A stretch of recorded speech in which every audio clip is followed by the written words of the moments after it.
नमस्कार किसान भाइयों, ऑनलाइन अनाज मंडी में आपका स्वागत है। किसान भाइयों, जानते हैं सरसों की तेजी मंडी रिपोर्ट। किसान साथियों, कल सुबह विदेशी बाजारों में हल्की तेजी दिख रही थी, लेकिन दिन के चढ़ते चढ़ते इसमें हल्की कमजोरी आ गई, जिसके कारण भारतीय बाजारों में भी सरसों के भाव में हल्की मंदी देखने को मिली।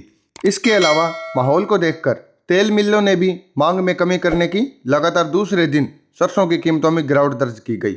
जयपुर में कंडीशन के सरसों के भाव 25 रुपये गिरकर 6,950 रुपये प्रति क्विंटल हो गए। किसान साथियों, सुबह की तेजी के बाद मलेशिया में पाम तेल की कीमतों में गिरावट देखने को मिली।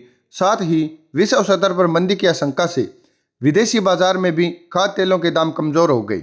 विदेशी बाजारों में बहुत अच्छे संकेत ना मिलने के कारण घरेलू बाजार में भी तेल मिलें केवल जरूरत के हिसाब से ही सरसों की खरीद कर रही है, इसलिए कीमतों में नरमी आई है।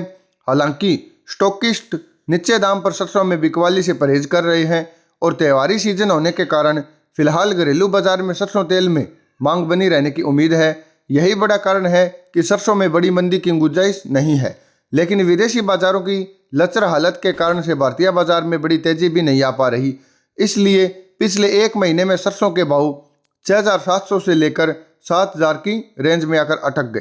क्या रहेगा सरसों का बाजार? साथियों, ऊपर बताई गई बात में यही सार है कि भारतीय बाजारों में फंडामेंटल मजबूत तो है, लेकिन जिस हिसाब से विदेशी बाजारों की हालत बिगड़ रही है, सितंबर के महीने तक सरसों में तेजी की उम्मीद नहीं लगाई जा सकती। ऐसे में सरसों के अच्छे भाव के लिए दिवाली तक भी इंतजार करना पड़ सकता है।